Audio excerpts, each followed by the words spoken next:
But welcome everybody. My name is Daniel Barrera Ortega, and I'm the program specialist at the School Garden Support Organization Network, or affectionately dubbed SGSO Network. I'm really excited to bring you today's webinar, Pipelining Garden to Cafeteria. And this is again all of the we're going to learn a lot about how we can bring all of that really amazing school garden produce grown by students and connect our and our garden education with what's happening in the cafeteria by actually serving the vegetables grown in the school garden in the lunch line. And we have our amazing presenters today, Vickie Coffey, Nutrition Services and Healthy Schools Director at Richland-Bean Blossom Community Schools Corporation. I did that in one breath. I'm very proud of myself. And we also have Natasha Smith, Managing Director at American Farm to Institute. Next slide, please. Some housekeeping reminders for today. Our today's webinar will be an hour and 15 minutes in length, so we will have you out by 3:15 Eastern. What is that? 12:15 Pacific. Our today's call will be recorded and will be posted in our webinar library. And we will be also sharing the slides in the chat right now. So if you would like to follow along, that is also available to you. We also have a resource handout curated by our amazing presenters of today. These are resources that they thought would be really helpful for you as you continue to learn beyond today's webinar on this topic. And they will be also dropped in the chat right now. At the end of today's presentation, the last 15 minutes will be a Q&A. So please continue to drop both resources and questions in the chat or use them using the Q&A function.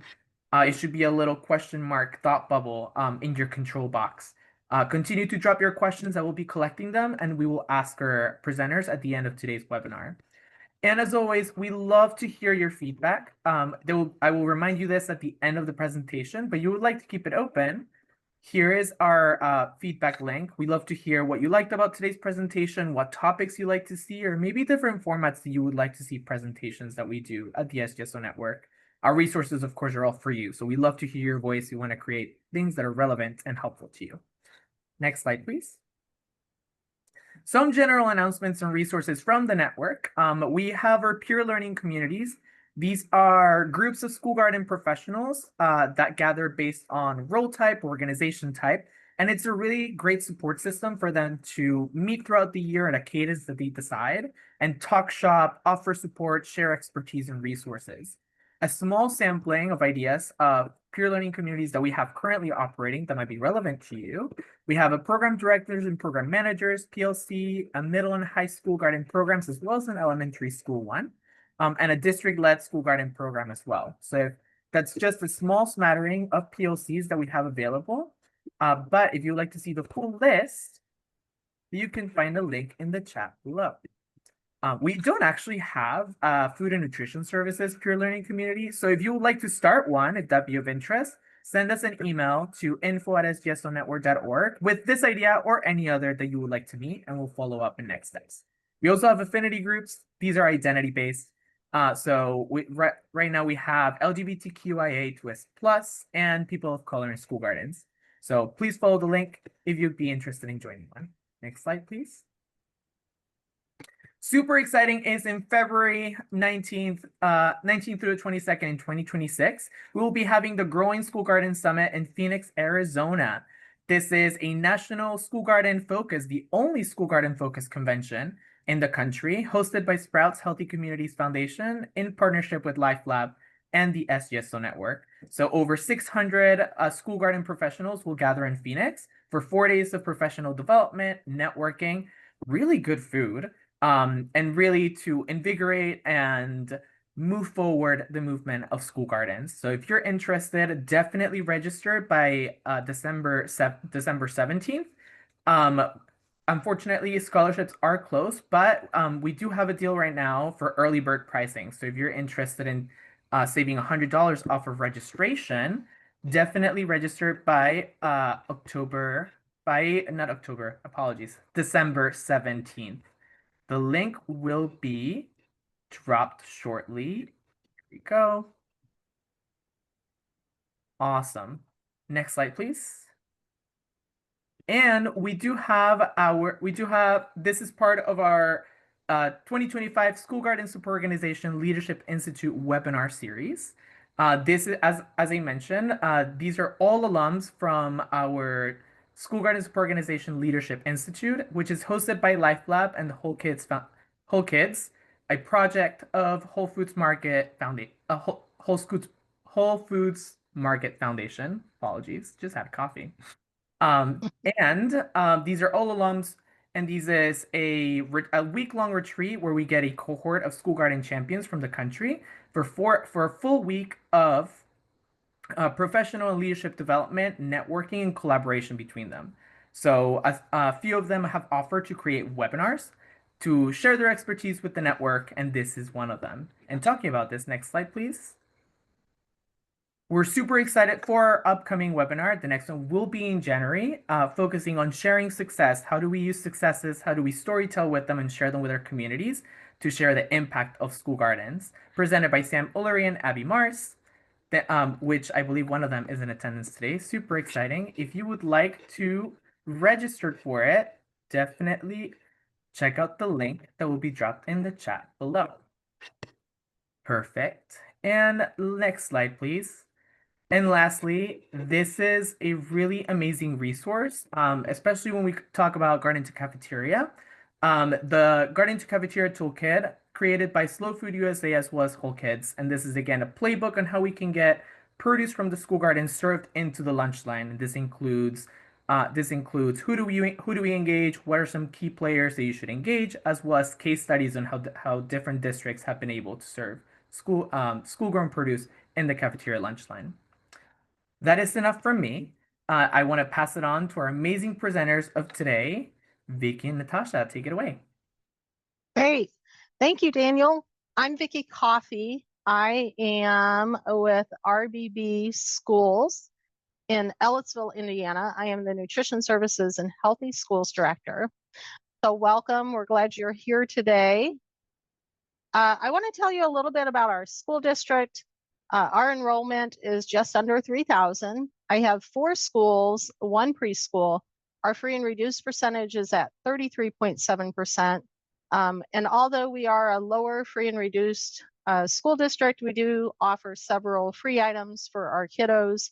The first one being RBB Goes Free Breakfast. So that's available pre-K through 12, and that's on a non-pricing breakfast program. We have our summer meal program where we feed our kids in the community through our food truck. So we hit the road every summer with the food truck, feeding kiddos at several different sites. We just added a non-congregate meal pickup site in the last couple of years. And then we have RBB Goes Free K through 5 under our CEP eligibility. And that was at 33%. So I always want to throw an infomercial in there to say, don't try that at home. It did take a lot of financial figuring and whatnot to get that going. But we did add the after school snack program for our Boys and Girls Club in 25-26 this school year, plus our fresh fruit and vegetable program for our elementary kiddos for 25-26. I have a $1.8 million annual budget. We're serving about 1,900 students daily. That's our average daily participation. But then we serve another 230 kiddos through our Head Start program, which we satellite from our primary school. And that was that contract we picked up so we could feed our kids for free under that CEP eligibility that I was talking about. We served about 569,000 meals last year. We are farm to cafeteria, we're farm to school. We do scratch cooking with a goal of 35% this school year. We are doing culinary skills and nutrition education. And of course, we are also garden to cafeteria. And I have 36 amazing school nutrition professionals on my staff. So today's objectives, we're going to discover innovative pipelines to bring garden to cafeteria. And so we're going to discuss that for your school district. We'll discuss food safety and procurement. We'll share some resources, and tools for sustainable programs, introduce partnership mapping, and then discover some growth-minded buy-in. because I know that that's something that we definitely want to talk about is the buy-in with our staff, of course, to grow our own produce or maybe even some different proteins and raise some proteins, and how we could do that garden to cafeteria. So we'd like to start with a poll question, and Daniel's going to launch that poll for us. Maybe. Yep, it's gonna be. Yep. Oh, okay. Right. Here we go. Thank you. Thank you.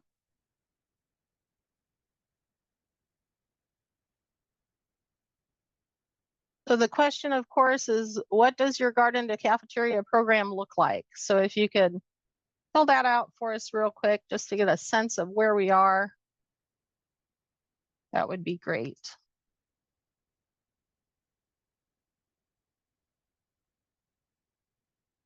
Right, just a couple more seconds, give folks a chance to answer. Give it 10 more seconds, and I'll be closing the poll. And closing now. And here are the results. All right, so we do not have garden to cafeteria at this time, 48%. We do some garden to cafeteria, but not much, is at 35%. And we do quite a bit of garden to cafeteria, 17%. We have 0 for we do so much we could present this session, but maybe next time, right? We're hoping for that next time that we're doing so much that you could present this session. So I appreciate that. So let's talk about innovative ideas to get you started.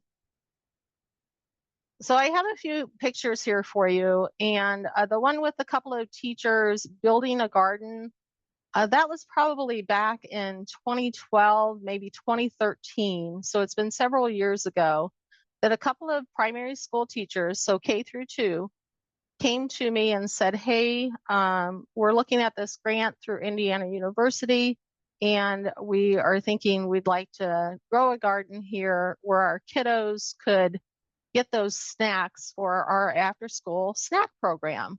So we tied in some nutrition education with it for the kiddos, and also that was their snack for several years for the what we call latchkey, so the after school care, right? So that after school care at our schools goes from 3:30 to 6. They have some different activities and whatnot, but we made gardening one of those activities. And then we also provided the produce for their snack at that time. So that's just something, of course, to get us started. Certainly look into some grant funding if we would, if we need some financial assistance there. And so I'm going to go next to the little orange towers, and those are some garden towers that we purchased, again, through another grant. We grew, we didn't raise them, but we grew tomatoes in there for the summer and used those for our summer feeding program. So we made some fresh salsa. We just cut them up. We had a few cherry tomatoes in there too, which was great because the kids just love those cherry tomatoes. Like they're like almost candy to them in the summertime, and you could really taste the freshness as well. In the bottom picture, we started composting at our early childhood center for the garden at our primary school. So I am fortunate that all of my schools are on the same campus so that I could walk to each one of them, but also so that we could collaborate with all of the teachers and all of the schools to, compost at the little ones.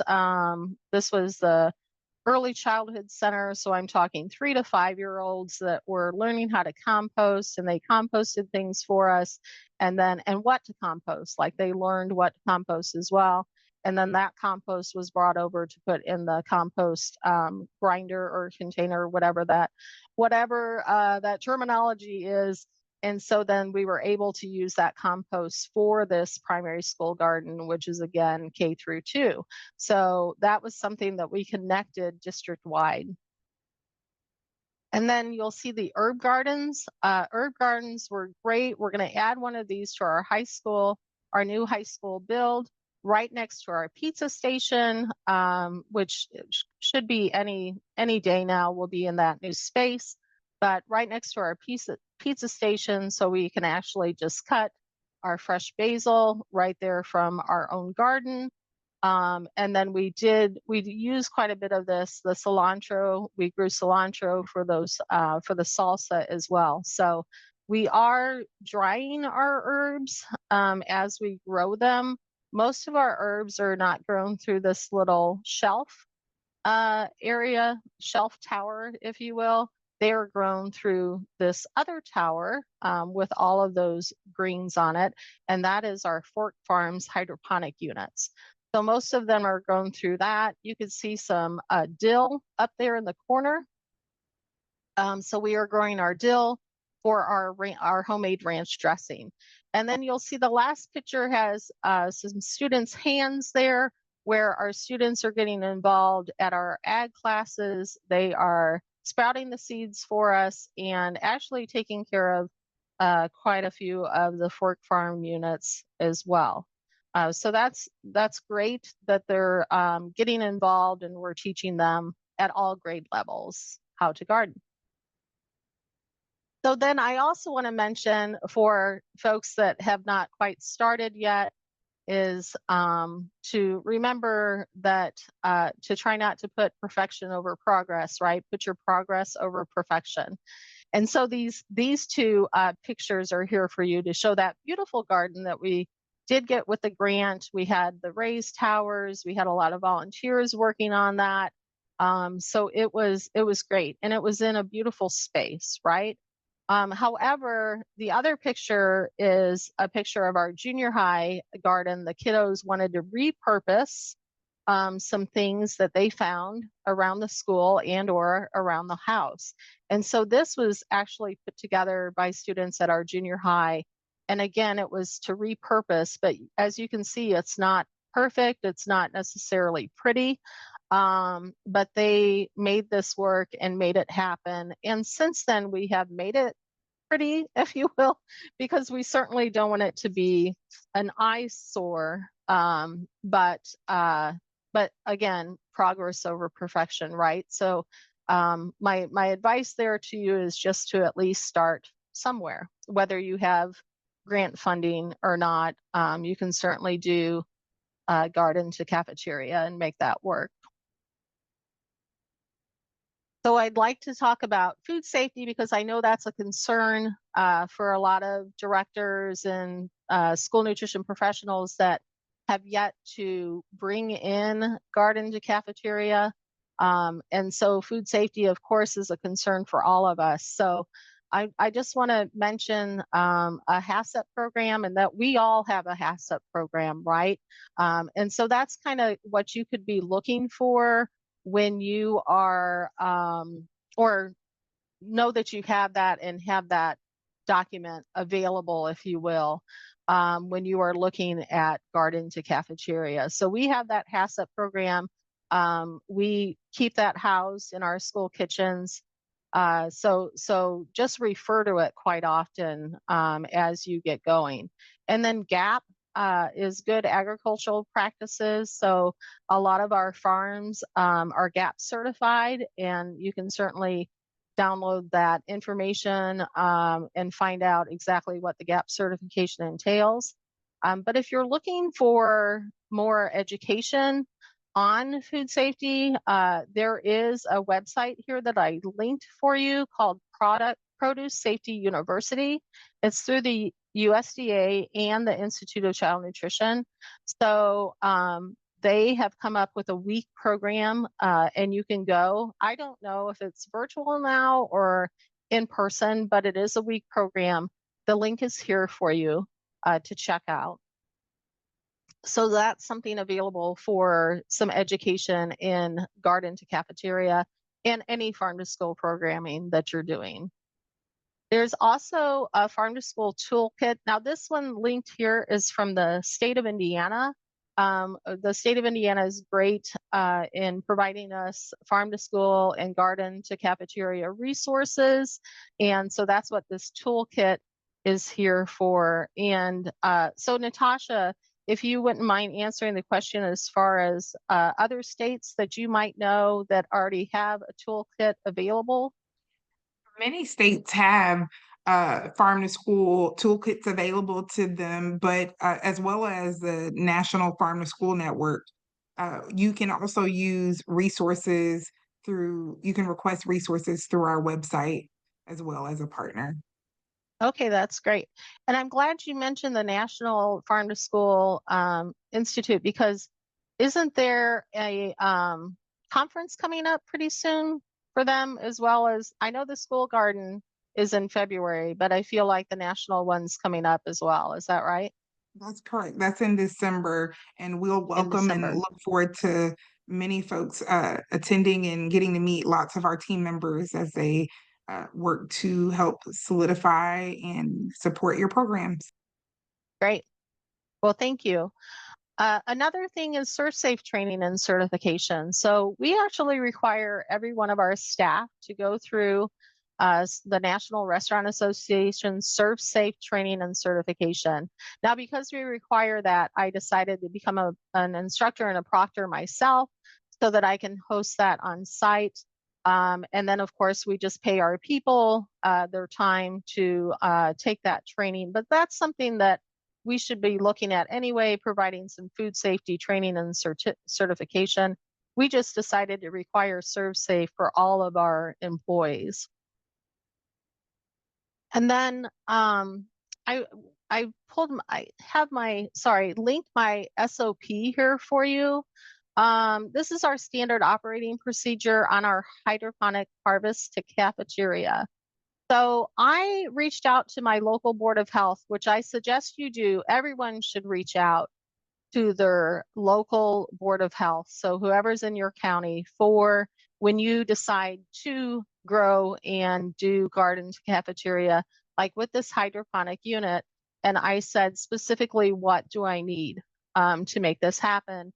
And my inspector said, you just need to do an SOP. You need to send that to me, and then I'll sign off on that. And so that is what I did.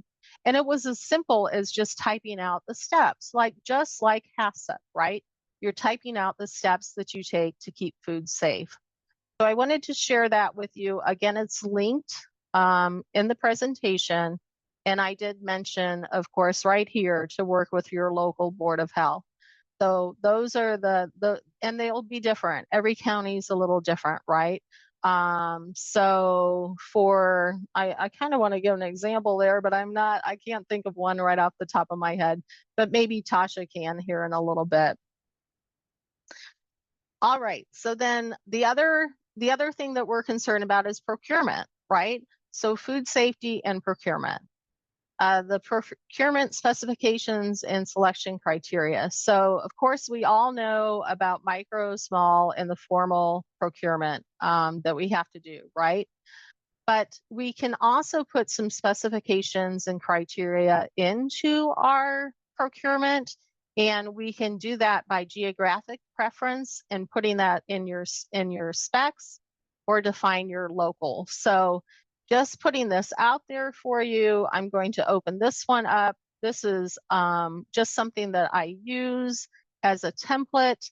And I just have a grading scale down here as well for you, where the firm price is 60% out of the 100, availability, including lead time, and then meets the needs of the district. So of course, for a cafeteria to garden, if say we were purchasing, I don't know, a hydroponic unit or an aquaponic unit or whatever it might be, we would want to put that in those specifications in here. Like maybe you want it to come with some nutrition education piece so that you can build that into curriculum. And so that's what you would put those specifications in there for. If we were specifically talking about farm to school and you were buying from a farmer, then obviously you would put that in there. And what came to me as I was thinking about some farmers and working with farmers to help us get going is that, and during this presentation and putting it together, I thought to myself, gosh, I think I'm going to write a specification for farmers to come to us and help us do some more garden to cafeteria, specifically like have them come do the hands-on learning with our kiddos. So that's another, segue in, if you will, to cafeteria to garden and working with your local farmers, because I'm sure that they would love to help your students learn about farming and, create a farm space there that you could use as well. Oops, I'm so sorry. So there's also an education impact of, the specifications that you can put in your procurement specifications is that what I had just said about the farmer helping, and then a community impact as well. So that's another question I might have for you, Natasha, is community impact, if you wanted to speak to that for a moment. Most definitely. That's an important part and really goes far when working with your administrators to gain their support and working with your partners as well. And we'll talk more in detail about the importance of having the data behind deciding what you want to request from your administration, from your superintendent to gain more support, as well as your general distributors, right? When you're negotiating those large 10-year contracts with your distributors, making sure they include specifications and the data that you have of the importance of how you can negotiate larger percentages for local commodities and more garden, so that they understand that you can do more garden to cafeteria and supporting their schools. Yeah, that's great. Thank you. It also impacts our community because we're teaching kids how to grow their own food. And when we're teaching kids how to grow their own food, then they might go home and ask their guardian, hey, can we possibly have a small garden next summer, or whatever it might be. So that impact is just huge as we continue to build our garden to cafeteria programs. So I wanted to mention the federal procurement regulations as well in here for you, just so that you have that documentation within this presentation. And of course, for any procurement that you have any questions of whatsoever, you should always work with your state agency and ask your state agency any questions that you might have. So USDA absolutely supports garden to cafeteria. And I wanted to put this up here for you so that you could see that school gardens predated the National School Lunch Program. I'd love for you to throw in the chat the year the National School Lunch Program was implemented, if you know that year. And if you'd like to, go ahead and put the administration or the president was in there at that time too, just for fun. So you can certainly throw that in the chat. But what School Garden Army during World War I and supporting Victory Gardens. I mean, I thought this was pretty cool, this little bit of history that the USDA has been supporting garden to cafeteria since the 1900s. What did we have for some chat? Anybody put some years of the National School Lunch Program in there? Daniel? I'm seeing Great Depression in 1940s. 1946, and Truman was in office. They saw a need for our military, actually. So 1946 is when that was implemented, and it was President Truman. Cool. So a little bit of history there for you. I wanted to highlight this for you too, the actual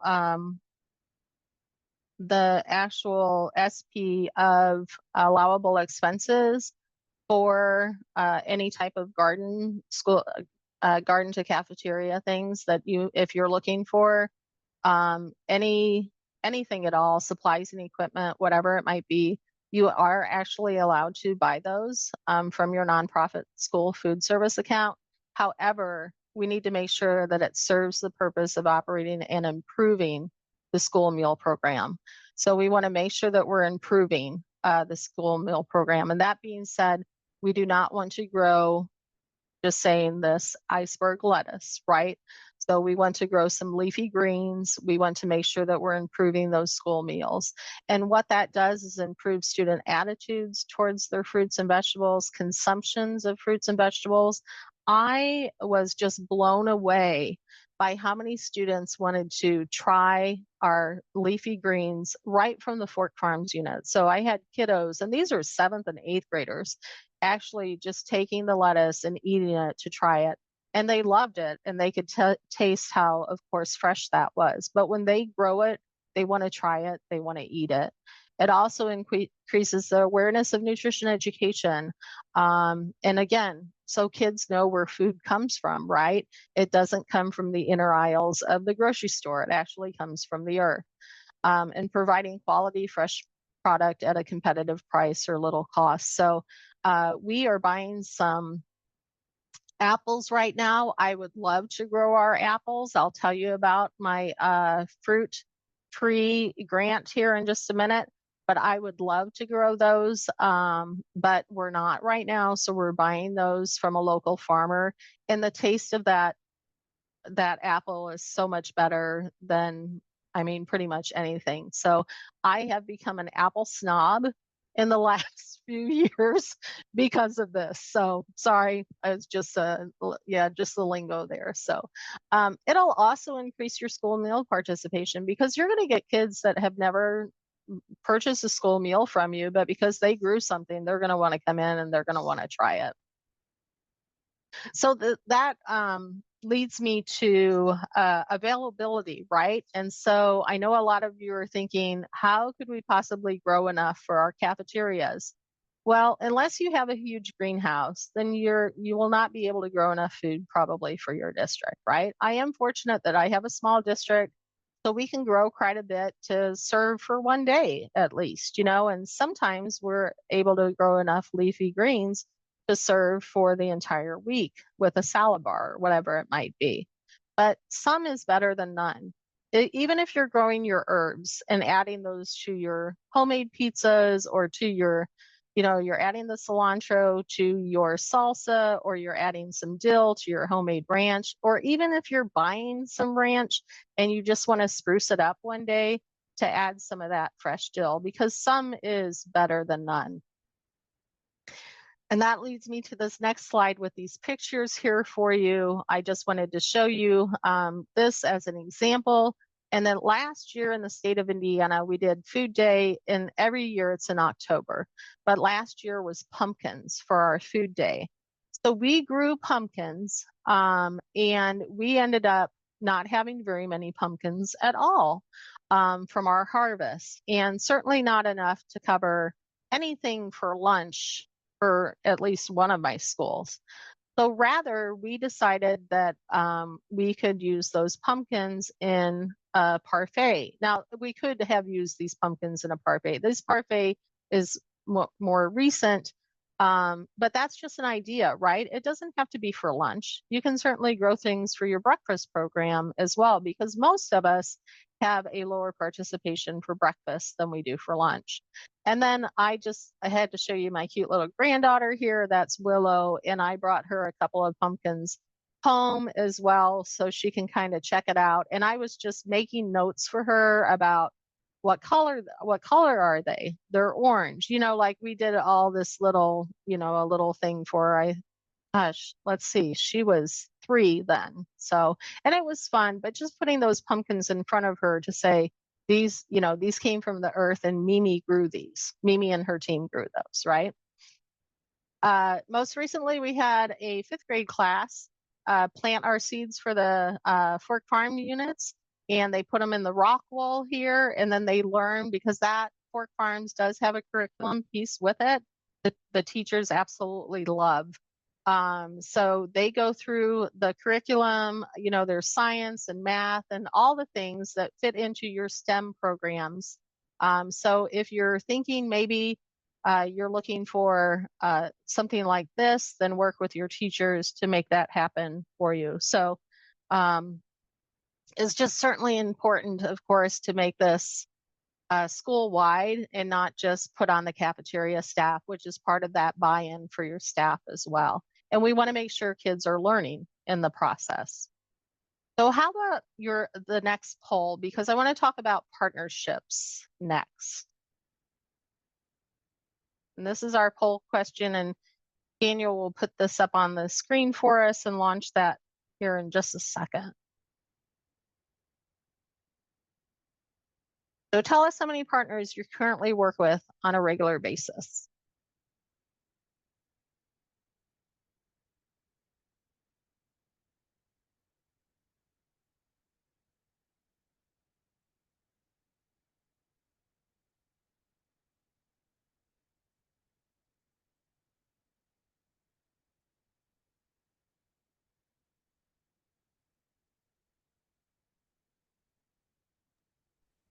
Okay, giving it a couple more seconds before shutting it down and closing.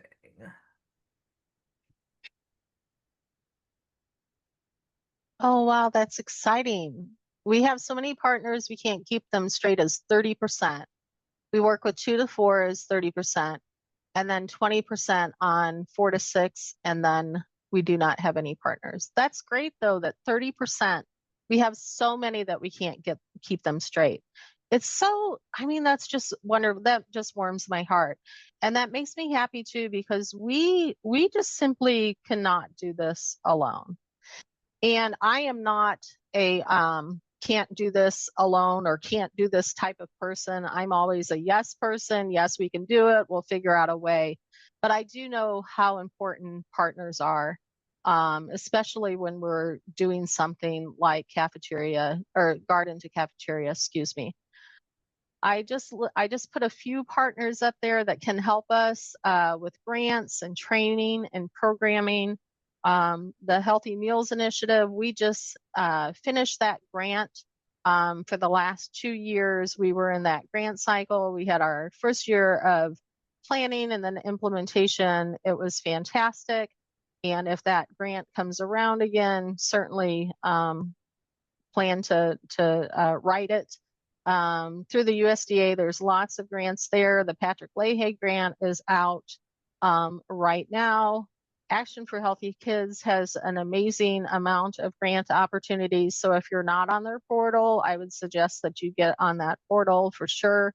There is for those of you that are in the Midwest, there's the Lake Michigan School Food System Innovation Hub. They have 2 grants right now, the Innovation Grant and then the Spark Grant. They're a little different in that money, for sure. One's a little less and the other one is larger, of course. And I believe the larger one wants more regional partners. So if you're looking at something more local, it'd be the Spark Grant.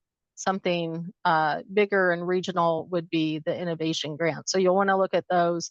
Of course, one of our amazing partners is the School Garden Support Organization-Network here that's hosting this for us. And then Life Lab, we had mentioned that, and I'll mention that a little more here in the next slide or two. Fulfilling Food for Families is a new nonprofit around. And then, of course, Natasha's company, American Farm to Institute, which we'll get to as well. So I mentioned the words partnership mapping. And I just wanted to put this out there for you. And I just listed our district level partners on the left, my left, sorry, and then the nutrition department on my right. I always say this, I get a little confused with that because I also teach Zumba, just so you know. And when I teach Zumba, if I have to mirror people, I have to go left when they go right? So I have to kind of trick my brain there. But at any rate, so this partnership mapping, district level, people that my district work with, partners that my district work with, right? And then department level partners that I work with, and many of them are the same. But I actually did not know, but found out that I competed with my district with Boston Scientific because I wrote a grant for some more garden towers, and I was competing with them. I didn't realize they had wrote this huge grant as well for our STEM program. So for that program itself, which is science, technology, I can't remember the E, and then math, maybe engineering. Is engineering in there? And then ours is STEAM because we throw arts in there as well. But I was competing with them and I had no idea until I got the letter that said that they, that RBB received it. And so I went into my superintendent and assistant superintendent at the time and just said, hey, I really like to partner with you the next time that you write this grant, because we have things in the cafeteria that can support curriculum for STEM. And so then on the other side of that, we worked with the Dairy Association quite a bit, Action for Healthy Kids, and then we worked with Westerkamp Consulting during our Healthy Meals Initiative grant, and they're able to do some things for our district, like the Dairy Association has virtual farm tours that our teachers can use to help kids learn where their milk comes from and how that process works. Action for Healthy Kids not just has nutrition and education things, they also have some physical activity resources out there. So I've written grants for stability balls. I wrote a grant just recently for CrossFit. So we can go, both of us can partner with these amazing partners. And I'll just leave you on Gen 215. Our 7th grade students went to this facility, which is 20 minutes down the road, and they planted seeds to grow the next round of leafy greens or whatever it is that they were planting. And I had no idea until I reached out to them and said, hey, would you all want to partner? And they said, yeah, we already do with your district. So we are meeting with them, my chef and I, actually tomorrow at 8:00. So we want to keep that relationship and partnership going. And then, of course, the American Farm Institute, which is where Natasha is from, and she is going to talk to you here in just a second. I just want to leave my contact information here for you. So please reach out to me with any questions, or if you want to come visit us sometime, that would be great as well, because we'd love to host you. But here's my contact info and my social media platforms as well. So I want to tell you how I met Natasha, and I met Natasha at Life Lab, which was through that cohort that Daniel spoke of just this last summer in June. We are both the fourth person in. I was very excited, clapping my hands there because we partnered up, our group did, to create a song. And I was excited about it. I had no idea what was going on. And though Natasha was kind of the creator of our song, I think her thought was, yeah, this is not what I had planned, but we rolled with it anyway, and it was a good time. And we were out there in California in this beautiful facility, and we are so, I'm going to speak for both of us that we're so very fortunate for that experience. So without further ado, Miss Natasha Smith.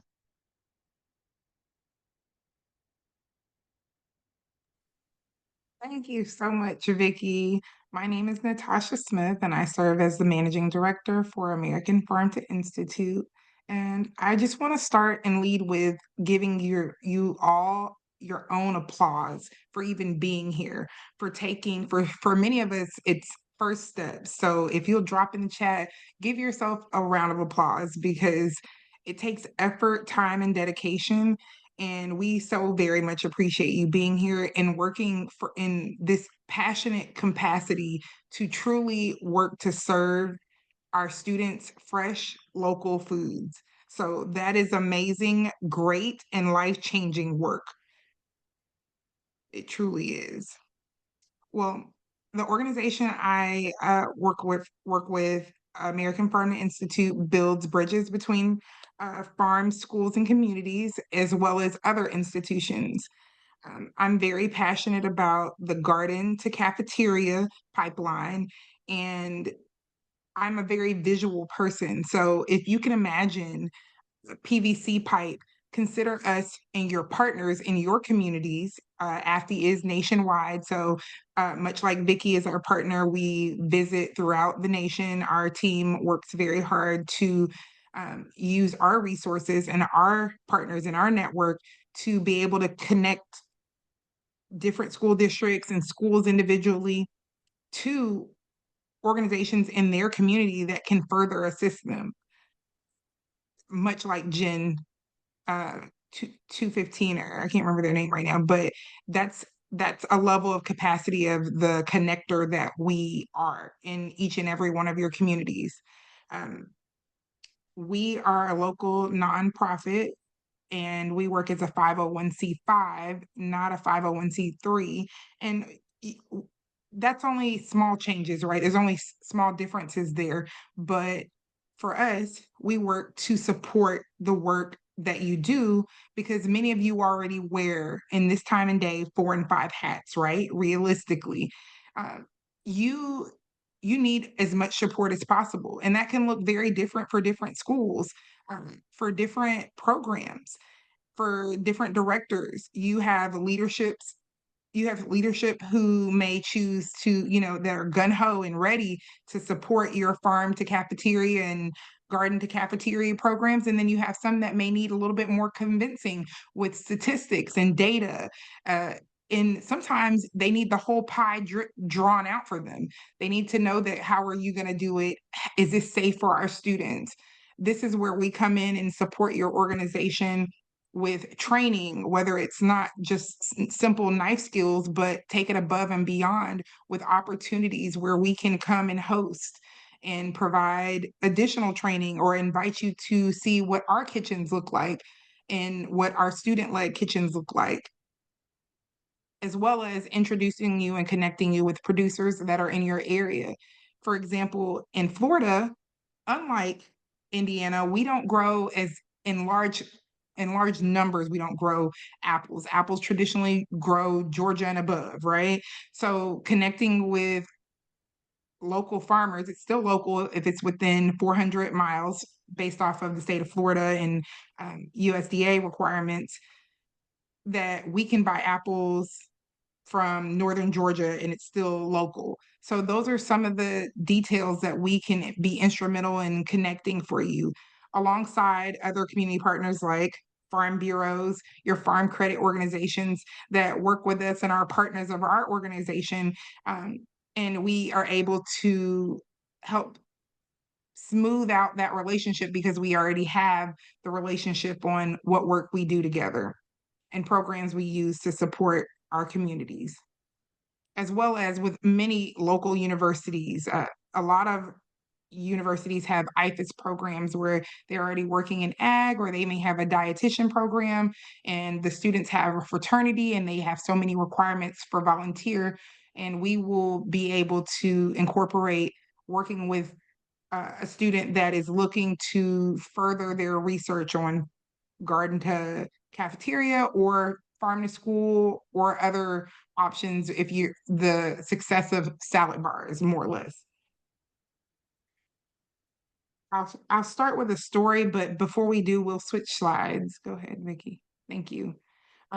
A little bit of what we do, as I was explaining, was trainings and certifications, assisting with GAP certifications in your state's requirements, individual county requirements that you may have, and that align with your organization's goals, and ensuring that you have continuous progress over the next 5 to 10 years to reach your goals. And generally, we like to remind folks, this is not a process that happens overnight. Garden to cafeteria, you want to set realistic goals, and we will give you creative ideas on how you can reach them with all of your, we each have different challenges in our areas. So we help you support and work through those concerns so that we can better support you meeting your goals. The partnership matching that I mentioned, as well as the community coordination. And you may try to differ, well, what's the difference? The community coordination can look very different because it could include the registered dietitian intern placement in your program to give you that extra half a FTE that you need, but you don't have the budget for, because we know that you're not only wearing 4 hats, you're also, consistently working with slimmer and slimmer budgets. It could also look like whether or not, you are able to get your superintendent to one of your events. It can be a multitude of things. And it just helps to have in your back pocket partners like American Farm to Institute who are able to rally and provide statistics and data to support not only your grant efforts, but to show successes nationwide, but specifically that work, as well as grant writing services and consultations. And we offer a free consultation on our website at farmtoinstitute.com, and that'll go in the chat later before I complete my presentation. Vickie, if you'll go ahead and change it. I want to, before we go on this realistic timeline and implementation of the impact that happens when you have garden to cafeteria, I want everyone to truly take a time to step back and remember. If you can, I know for some of us, it may be a little further back, and that's nothing wrong with that because I'm definitely there with you, but just take a moment, take 1 minute and think of a time when you were a student. It can be elementary, middle, high, and you were being served food from your line, and a food service worker just made such an effort to just make sure you had a great day. It wasn't just the food they were serving. It was truly, you looked forward to a meal and you were excited. And if you can remember, I'll give you about 30 seconds to think of that. I said a minute, but if you can remember truly a time where you were on the salad bar and I used to love the cherry tomatoes, so that was one of my favorites. Or they used to do they used to have cucumbers and they used to pickle them. Oh, that was my favorite. Those were very good memories. And what we're doing, the work we're doing, and that you're doing day in and day out, teaches and reaches each of these children's memories, and not just the children's, because as a previous teacher myself, I used to eat off those lines every day. Very good, nutritious meals that were affordable. So I want you to think, well, who are we really serving? You're serving America's students who truly need to know where their food comes from, and not just out of the ground, but from farmers, and making a local economic impact in your community. So I applaud you and ask that you remember this doesn't happen overnight, but here is a simple roadmap on something that works successfully for many programs that we've been working with. We did a program where we did adopt a school garden, and we got an outstanding number of community partners that were interested. You sent out emails through the different PTOs, and parents would be like, oh, okay, well, I don't want to adopt the garden, but I'm happy to do the work over the summer for, my organization will support for a week. And what that looked like is just getting a lot of people in a room. And at this time, this was the end of like the COVID era, should I say. And the parents poured in and the community poured in, and an organization decided they'd pay for all the seeds.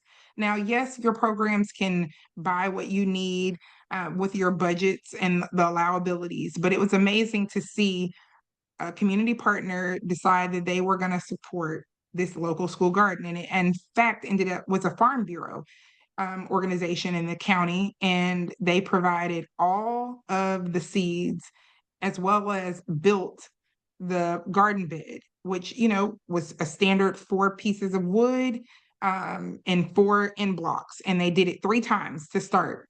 So they had 3 garden beds. And this amazing program decided to elect one grade level, and they chose the 3rd grade level because it matched the curriculum of 3rd grade for plant science. So, and we were able to support them with that curriculum because we provide that for free for different school districts that inquire about it. So the 5th grade organization decided they did the morning news. And so they would interview, and it would help the students be more sustainable and be proud about what they were growing. And it was so influential throughout with the students that they were like, oh, I'll try your food. It looked good, or watching them do taste tests, incorporating it differently. Being creative and hearing ideas of not just feeding it to the students, but instead feeding it to the food service workers that they remember being there day in and day out, providing them food. So it was a great beginning to their program until they could grow enough food to put on their salad bar or to put on their menu on top for burgers that were interested in having lettuce. They were growing arugula lettuce. So this map gives you a more reasonable breakdown of recruiting, on hosting the farmer workshops, getting your farmers excited to not only buy food from them, but as well as support your school garden. A crop is promised to no farmer, we all know. And occasionally, when there's a freeze, much like in Florida, there's opportunities for the farmer to come and support your school garden. So this was an opportunity for them to provide training on how they thought best their food could be processed in the least amount of processing for the food service workers that were getting motivated and confident in providing the food to the students quickly with limited hours, and the ability to really understand how the food could be best used, because that farmer feeds their family generally what they grow as well. So they've had different variations and many times, as well as then next launching your pilot, including in your large contracts, as I mentioned prior, like your Cisco contracts, ensuring that you have a farm to school clause, implementing and placing interns in your garden and helping with your menu, creating your menus, as well as your local governments. Many state agencies, I know here in Florida, we have an amazing food service, food nutrition program here at FDAX, and they work diligently to design menus and support organizations as to be able to help their community and school district food service workers and directors to be able to be more creative and do more taste tests, as well as a period of really evaluating what worked, what didn't, what we could change in the future, and how to expand and set goals and provide that data again to our supports, your administrators, as well as your something we did creative was we took it to the board. So the school district board meeting, the administrator was so excited because they had had success, and the director, school food director, was able to show them data. That school administrator was able to take it and award to the board, thank you for their support, and this is something amazing they're doing at their school, and invite them for the following year to attend one of these garden opportunities or ribbon cuttings when they added more school beds. We can go to the next one. Procurement.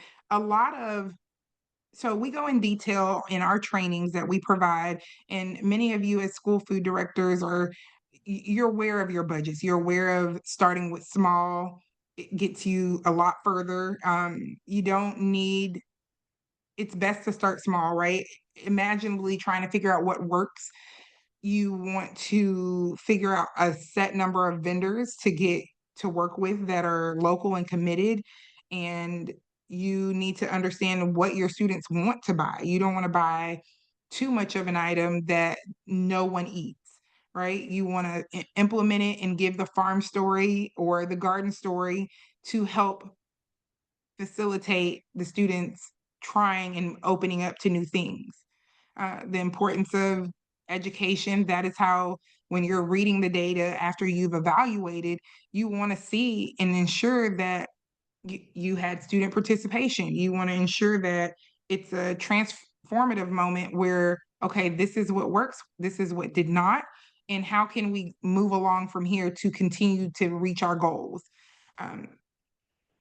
as well as the community, the farmers is having a great impact, right? An economic impact, and you're getting more active partnerships, whether that means that the farmer comes during your fall carnival. A lot of schools do those activities where the farmers can come out to different schools and have the dunking contest. That was a good success.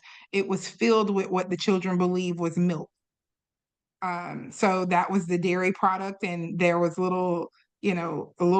they got to draw and paint their cows, and remembering how important it is to drink milk because that's a large portion of their meal and a requirement for them.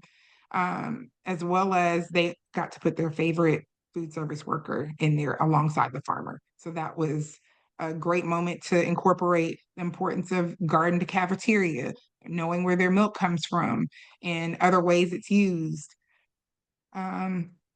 And then health, we know the importance of meal participation rates. We know that when students eat from the cafeteria, they're getting 5 components of a plate instead of just one, or salty alternatives that they may bring from home.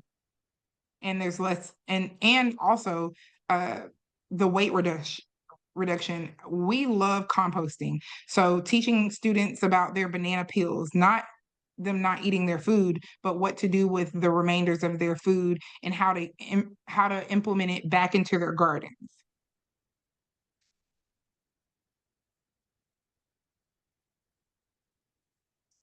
We know that many times we have budget constraints, and there's lots of opportunities available, many that Daniel entered into the chat with grant opportunities, where the USD, for example, the Farm to School grant that is soon to close December 5th, and then opportunities where you can partner with and aggregate and hub with other organizations to, be able to supply foods and support your garden, as well as challenges like, the farmer's hesitation to really partner. How much do they have to go through? As simple things that are so simple as a simple SSC, just a school contract, where we can help them to write their own contract, 1-page contract, as well as become a vendor to the school district so that they can provide more food, and drop in one area where there's centralized kitchens. Resources needed. Many times, we can provide templates. As your partners, we can provide curriculum, like I mentioned, as well as resources and templates for 1-page parent communications to celebrate things like Crunch Week, to celebrate National Breakfast Week and National School Lunch Week. Last year, we did an amazing job in several districts with National School Lunch Week, and it was because last year it was pirate, I believe. So if I remember correctly, we did the pirate. So we had spread out through the US, there was lots of pirates in cafeterias, and they were working diligently to ensure that students knew where their food came from, were willing to try new things outside of just what we say. And what Vickie says is probably, I think, where we got it from a while ago. It's thinking outside of the garden box, right? Instead of saying the garden box, we say garden bed. But for sure, great moments like that can help your students be educated, can find useful, exciting, and motivating to your school service staff to help support you and align you with your goals, as well as, and it's wonderful to see pictures and get your administration excited and your leadership. And other funding sources, like Vickie did mention earlier, where just regional, we may know of regional opportunities or be able to incorporate you in grants with other organizations to help reach your goals. And then again, the transformation, which is the best, the smiles from the students, the smiles from the staff, just nourishing fresh and flavorful food, having some of those greatest, building those memories of the square pizza, or, you know, the salad bar opportunities, or some of the amazing parfaits that are being made in schools. So, and giving a sense of belongingness. It's amazing when we see, especially in states where they have the opportunity to have foods that are specific to their area, like in Hawaii, where they can grow it's cultural, and it affects the students. It makes them more welcome. So those are great opportunities as well, and important for the garden cafeteria pipelines. And I think, do I have that? I don't think I have another slide, but if you have any questions, we're looking forward to those questions. That concludes my portion. There's a lot of opportunities. I will say that hosting a day outside of your cafeteria workers' time, the time that they're generally working, it's amazing. We found it very useful to use Friday afternoons at 3, where they're generally about to end their day and the students have harvested something, but other organizations are still at work and are able to volunteer and able to serve those food service workers before they go home, and the kids can have a great garden to cafeteria moment with foods that they're not necessarily eating themselves. Those are opportunities where you can have your PTOs come and thank their food service workers. It helps and motivates your food service workers to do more processing of goods that come in from a local farmer that may not be as processed or sliced. And it's additional work and load on your food service workers, but at the end of the day, it shows the passionate work and truly the need for continuous farm to school work and garden to cafeteria. Thank you. Awesome. Please join me, everybody, in thanking our amazing presenters of today before we transition into our Q&A for today. So Vickie, if you want to go to the next slide. So there are a couple questions, and please feel free to continue dropping any other questions that might come up. But some of the questions that came up, we'll start reading them. Somebody asks, are there procurement specifications required regardless of the cost? I believe that this question came in when you were going through your template, Vickie. Yes, yeah. so, well, and depending on the cost, of course, is where that comes into play, right? So our small purchases for us, specifically in our school district, we have our amount is $10,000. So if we're spending any more than $10,000 here locally in our school district, we have to get 3 quotes, and it has to go across the board. So if it was a piece of equipment, of course, and then if you're purchasing from vendors, then that's like an annual amount, right? So all this to say, this is my best advice I can give you no matter what, is because you want to get the best price and the best quality, just keep the documentation, regardless of what you do. I'm a 3 quote person on pretty much anything, because I just want to make sure that I'm getting the best price. But that being said, just for example, my apples that we purchased, we did spend a little more because I wanted local apples, right? And so we did spend a little more, but I again put that in my specification. So I hope that answers the question. Somebody also answered answered with their own idea as well. They said that procurement requirements vary based on the aggregate value of your purchase. And the state agency in your state that operates child nutrition programs would be a really great resource for you to help navigate. This is from a participant, Andrea Alma. Yeah, absolutely. And so then that's that portion of that slide, is to ask your state agency, right? And so they're absolutely right in that to definitely go through the state there. Yep. As Cool. well as Thank your district's an SLP director. Your district, the state will have a requirement, but your district itself, that board decides on what the number cap is as well. So you'll need to check both. Awesome, thank you. There's another question. Here in Hawaii, as a public DOE school, we've experienced challenges working with the school food services branch. They have put the Garden to Cafeteria program on hold and haven't felt particularly helpful to the cause. Are there any suggestions on how they could push them or support them in prioritizing school garden, or rather garden to cafeteria efforts? There's several ways. I'd like to take more time because your scenario, I need more detail in order to better. I don't want to give you just a general answer. I need more information such as, okay, what have you tried? Is this a temporary hold that's going to be released in the 2026-27 school year? Is there a plan? Is for the school district, and are you incorporating that garden to cafeteria is not already being done through the food service provider? Because if there's a contract and it says that you can't do additional and that they will do 10 or 20% on there already, there's just a lot more detail than we don't want to assume. That none is, it's just about how they're encompassing their work. How are they determining that it's garden to cafeteria?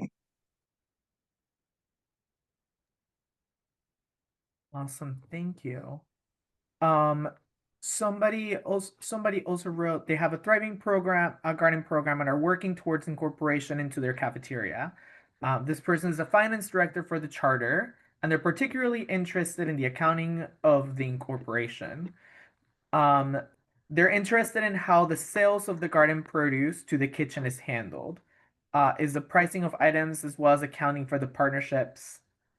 They're interested in the pricing of the items as well as the accounting for the partnerships that they form with community farmers. And I believe we also talked about this in the sense in one of our planning meetings of what does the accounting look like when you're engaging in garden to cafeteria, especially too. Yeah, so that's just part of that procurement. And so if you're going to procure from another group, I think that's what you're saying, like another group within the school corporation or something, you would just want to put that together in a documentation. Like you always want to just keep record of what you're procuring. That's the best advice I can give you, is just make sure that you're documenting that. And that's from another group in your school. Is that right? Say that one more time. That was from another group in your school. Like maybe you're going to buy something from the PTO that they're growing for you. Or maybe you're going to buy something from your ag class that you're growing for you. You still have to follow the procurement guidelines, right? Because you're buying it from that group. However, if I grow it, I'm my own self, right? In the lunch fund. So when we're growing it, then there's no procurement, if you will. I would just keep record of the supplies that I purchased to grow my items. Like if I purchase seeds, if I purchase the hydroponic units, if I purchase garden beds, like all of those things, you would have to procure those through your procurement policies. So I hope that makes sense. I don't know if I answered that, but if not, send me an email for sure. Awesome. Well, I think we're about time. I will just flag that there is an interest, and we might be able to follow up with this through the resource handout on SOPs for serving garden food in the cafeteria, and an SOP with working with farms. There are some resources in the resource handout specifically that speak on this, so definitely check them out. But once again, thank you so much, Natasha and Vickie, for being here today and sharing your expertise on Garden to Cafeteria. Please welcome me and giving them a big virtual round of applause. And just a couple wrap up reminders. If you want to go next slide, Vickie. If you would like to continue the conversation or have other questions, there is a community of about 1,085 school gardeners in the SGSO Network forum. This is an active community of folks that are sharing resources, asking questions, and answering questions as well. So we definitely encourage you to continue the conversation in our forum. The link will be dropped in the chat below. And next slide.